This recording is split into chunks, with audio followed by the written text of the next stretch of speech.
Pour certains, il va falloir encore un peu s'entraîner avant dimanche. Un peu plus de 2 km de parcours sur les campus de la VUB et de l'ULB. À 3 jours de la course, c'est l'heure des dernières reconnaissances. Assez compliqué, je trouve. Pour un amateur comme nous, c'est assez difficile. Le parcours est particulièrement compliqué ? Oui, c'est compliqué. Et ça glisse.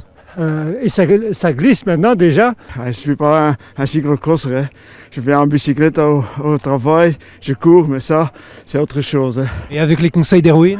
Ouais, c'est bien, il montre où tu dois aller, à côté, à gauche, et où être prudent. Et oui, aujourd'hui, ils ont droit à un coach de prestige en la personne d'Erwin Verwegen, ancien triple champion du monde de cyclocross. C'est lui qui a tracé le parcours de cette édition. Pour 90%, 95% le même tracé que l'année passée. Ici, on a un tout petit peu changé. C'est l'une des principales difficultés, là derrière nous, l'amphithéâtre ? Oui, c'est difficile pour les coureurs, c'est amusant pour les spectateurs parce qu'ils sont tous ici. Et oui, c'est le point d'attraction du circuit. Et puis ça va beaucoup dépendre de la météo aussi ?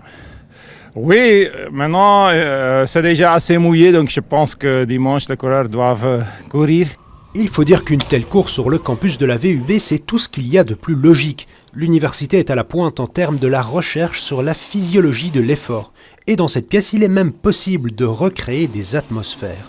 Ça veut dire qu'on peut changer la température de 5 à 40 degrés. On peut augmenter l'humidité aussi. On peut créer des situations presque tropicales. Et aussi de simuler des conditions telles qu'à 7000 mètres d'altitude. Au total, 250 coureurs sont attendus dimanche, dont une 70aine de pros. On espère pour eux qu'il ne pleuvra pas d'ici là.